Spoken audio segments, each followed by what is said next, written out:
So we've been feeding our winter protein supplement to our cattle for over a week now on these black plastic troughs,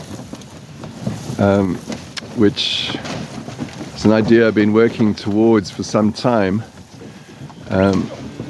Prior to using these black plastic troughs, we were just pouring this winter supplement directly on the ground, and obviously there has to have been a lot of wastage because there's no way that cattle could lick up all the salt, and there's also a risk that they'll pick up stones and maybe damage their teeth, and furthermore pick up parasites, eggs of worms and so on, which is a constant challenge for us. So we developed these black plastic troughs. They are 30 meters long, 70 centimeters wide, and very easy to pull. I have explained in other videos and papers on our grazing. We're following a migratory grazing strategy. So the animals move 100 meters every day.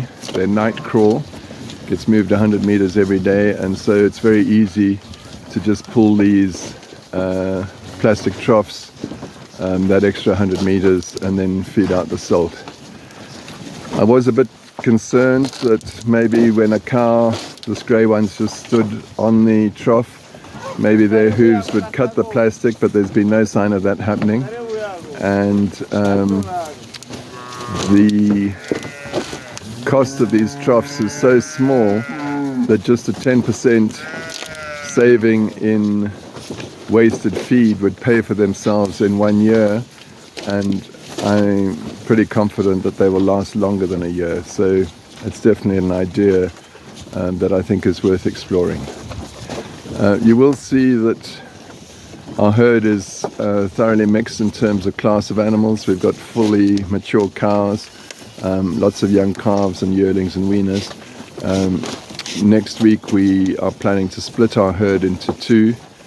We'll have a breeding herd of the older cows, and then a young stock herd, which is all the weaners and yearlings waiting their turn to join the breeding herd. And I'll share a video of that in due course.